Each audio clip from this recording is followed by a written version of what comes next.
please subscribe and don't forget to press the bell icon to get notified whenever we upload a new video.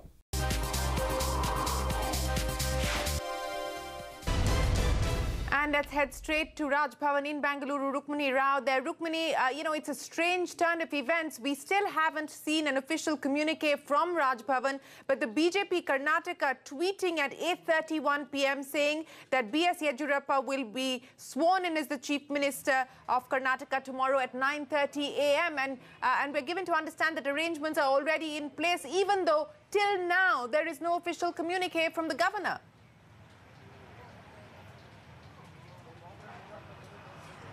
Absolutely, Shireen. Even Karnataka BJP, the state party has in fact denied. They have said that there's still no communication, and the moment we receive an official communication from the governor, it will be in fact given out to the media. But however, let me tell you, I have been able to kind of access one of the letters that has been sent from the police department, where they have asked to kind of beef up security in and around Raj Bhavan, that they could be possible untoward incidents that could take place. There could be protests from Congress or JDS supporters in view of the swearing in that has been scheduled. In fact, that communication does not specify on any time in that letter that I have got hold of. But apart from that, the Congress has already taken close to 52 MLAs to a resort close by in Bengaluru, and the JDS MLAs are still, in fact, in one of the hotels that they have been since morning. So, really, in terms of clarity as to whether there has been an official communication, has the governor actually extended an invite to the BJP formally to come and form a government or not, is still a question that needs to be answered. Clearly, no clear communication that is being given out from the BJP office as yet to us.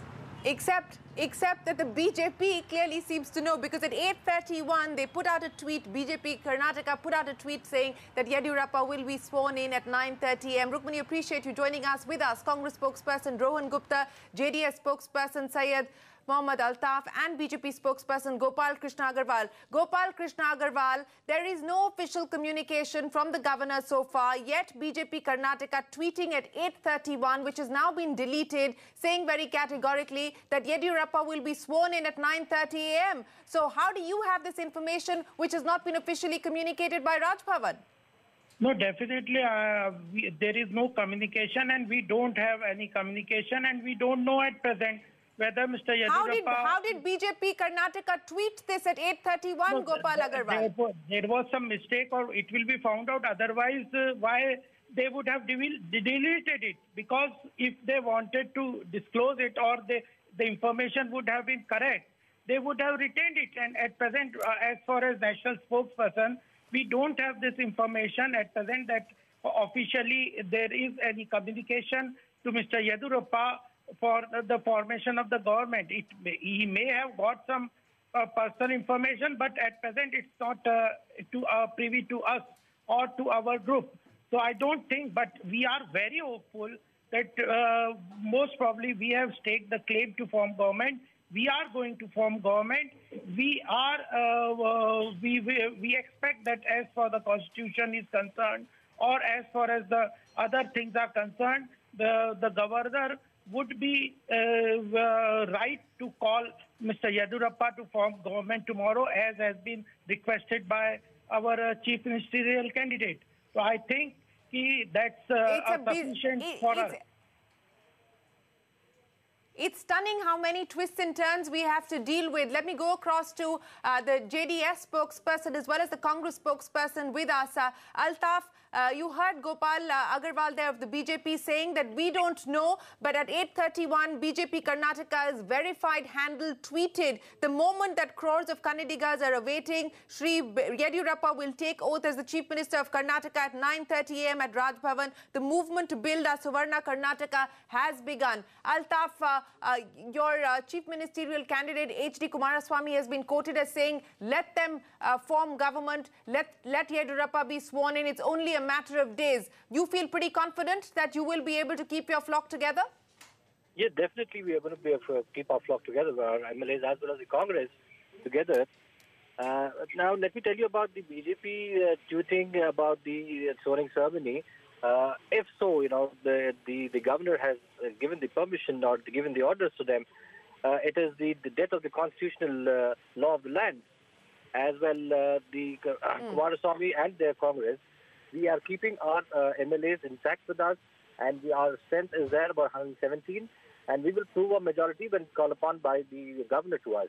As well, the constitutional, the question of constitutional question has come now. But Altaf, assuming that this is accurate information, that yes, the BJP has been called upon to form government in Karnataka, what then? What is it that you anticipate the BJP is hoping for? They're obviously hoping that they will get about 15-odd MLAs to either abstain.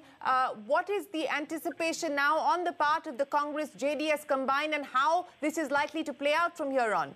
Now, assuming that the governor has given the orders and they're going to the swearing ceremony is going to take place tomorrow morning, and the time will be given to the BJP to prove the majority. Let them prove the majority. As well, the Congress and JDS are together, and we have our candidates and MLAs together with us. We are having the majority with us. 117 MLAs are along with us. We will, let us see when Yeddyurappa is going to prove the majority in the floor of the House. Rohan, is the Congress ready to move? Is the Congress and the JDS ready to move the Supreme Court tomorrow? We just heard from Mr. Chidambaram and Kapil Sibal saying that they hope that the governor will invite the JDS and Congress and not the BJP, but it looks like it is going to be Mr. Yeddyurappa. Will you be moving court as early as tomorrow? See, before that, it is surprising that BJP comes to know about election dates before election commission. They come to know about tomorrow's outcome before governor declares. So this is really surprising in our democracy how BJP is now behaving. The other side, it's really murder of democracy. If you see the Goa decision of governor and if Karnataka decision is different, the whole country is watching BJP, the way they are making sure that power lust kills democracy. The country is not going to accept it at any cost. Number two, if this is true, definitely we'll go to Supreme Court tomorrow, and by the past judgments on which Goa decision was taken by governor, I am sure it should be in our favor, and this coalition must be given chance to prove democracy. And one more thing, one small thing. Gujarat, we have seen this power lust of BJP. We have fought it well. We are capable of fighting it this time again. And I am sure under any circumstances, BJP's power lust will not be successful this time, and Congress will make sure. Okay, you will move court if indeed this is the decision of the governor. But let me go back across to you, Gopal. I mean, how is it, as Rohan Gupta was pointing out, that the BJP claims to know the decision of the governor before there is an official communication from the Raj Bhavan? Your spokesperson did tweet about the election dates of Karnataka before the election commission had put out the dates of Karnataka. I mean, there are now question marks on whether there is institutional capture by the BJP. No, this is not the case. That was very well clarified, and the election commission had acquitted that they had found no wrong, because the source on which our spokesperson tweeted about the date was a media report, and he quoted that media report, and that was itself found to be correct, but the media report was there. So the source has been identified, and an election commission has accepted it. That's in the past. Gopal, let me ask you a very simple question. Let's deal with fact. The fact is that the BJP and the JDS have 117 MLAs. They have presented that list to the governor today. The fact is that the BJP today has 104. How do you hope to win the majority vote? No, but where do you get the numbers from? No, but there are two aspects to the whole issue. The Congress is at present trying to create a virtue out of their failures. The issue is that when they talk of Goa... No, forget the Congress. I'm asking you. I'm asking a specific question. Where do you get the numbers from? There are so many people, MLAs in Congress and Janata Dal S, who are not happy with this unholy alliance because they fought elections on a two diverse platforms, two different ideologies. And then post-alliance, they are not happy whether the Lingayat issue or whether issues on corruption charges, whether in the future how they will. How many MLAs? How many MLAs is the BJP in touch with from the Congress or the JDS? No, but if we are not fooled that we will stake claim to form government for 7 days, we are very sure that we will be able to prove the majority on the floor of the House, and that gives from proper strategy and proper numbers. But that cannot be disclosed on this, and the governor has not even to check this majority claim. He has to just put its own precedents, and there are precedents on both sides, whether he calls the largest party, whether he calls the post-poll alliance. If I can also quote many cases which favor our decision. Let's stick with the numbers. Let's stick with the numbers. Altaf and Rohan Gupta. Altaf, I'll start by asking you. Gopal Agarwal saying we're not fools to stake claim to form government merely for 7 days. We have the numbers, clearly suggesting that they've spoken with your MLAs as well as the Congress MLAs, and they feel confident of being able to get the additional required. JDU MLAs are themselves contacting us. BJP Their claim is your MLAs are contacting them. No, that the floor of the House will tell whoever is called on the floor. BJP are dreaming in the daytime. All right. BJP are dreaming in the daytime, stating that the JDS MLAs and Congress MLAs are in touch with the BJP, and they have fought the election against the ideology. Now let me tell Gopal Krishna that the ideology was against the BJP. Now after the elections and for the alliance, what Congress and JDS has taken place now they are trying to misguide the entire India, entire Karnataka now, public of Karnataka, the voters of Karnataka, by forcing themselves to form the government. And should have gone for pre-poll alliance. Mr. Altaf, if you had so much love for each other's ideology, Gopal, you did not have a pre-poll. You did not have a pre-poll alliance in the state of Goa. You did not have a pre-poll alliance. You stitched together a post-poll alliance in the state of Goa as well. Really pathetic to see BJP. Yeah. One second. Let's not all speak over each other. Rohan Gupta, very quickly, the BJP saying your MLAs are in touch with them. They feel confident of being able to get majority on the floor of the House. BJP spokesperson is officially advocating horse trading on your channel. That's what they are doing. He doesn't know about anti-defection law.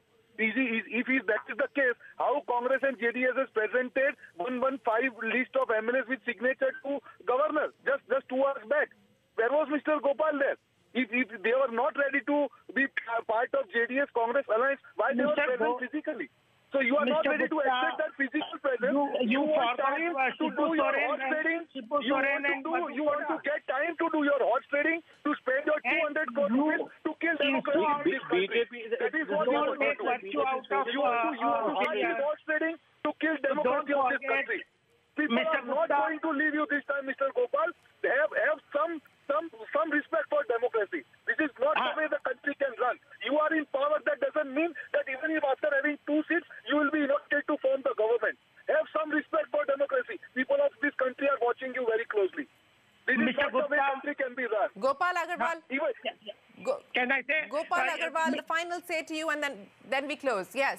They are Congress and JDU are making virtue out of their failure. Why they forget Shibu Soren and Madhu Not Koda? JDU, sir. This is the JDS. JDS. They forgetting Madhu Koda and Shibu Soren.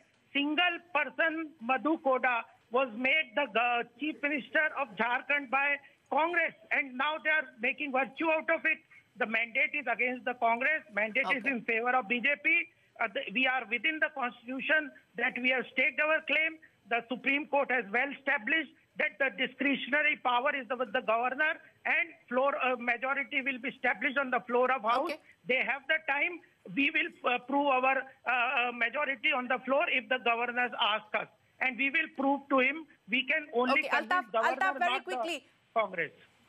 BJP are Altaf, very quickly, if Mr. Yeddyurappa is sworn in tomorrow, of course, there will be the legal strategy that will play out. But are your leaders going into a huddle tonight? Is Mr. H.D. Kumaraswamy meeting with Mr. Siddaramaiah, with Mr. Shivakumar tonight in light of the development to chalk out the course of action?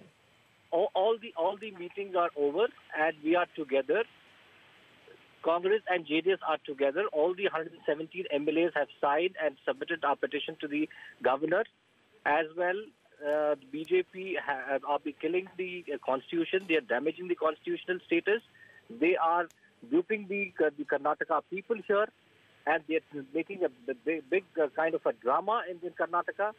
They're distracting the people of Karnataka here, and the BJP have, they're trying to, for the horse trading, what they're famous for. As well, Karnataka will see the future CM, Mr. Kumaraswamy, along with the alliance with the Congress, with a majority of 117.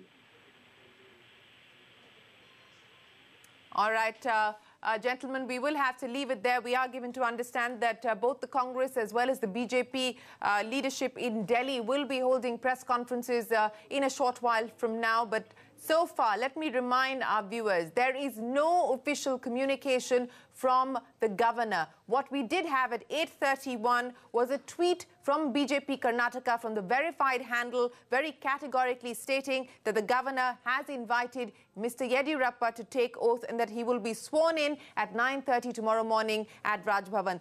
That tweet has since been deleted. It's time now for us to head into a break, but up next, Piyush Goyal takes charge as India's interim finance minister, has his task cut out for him. A special report when we return.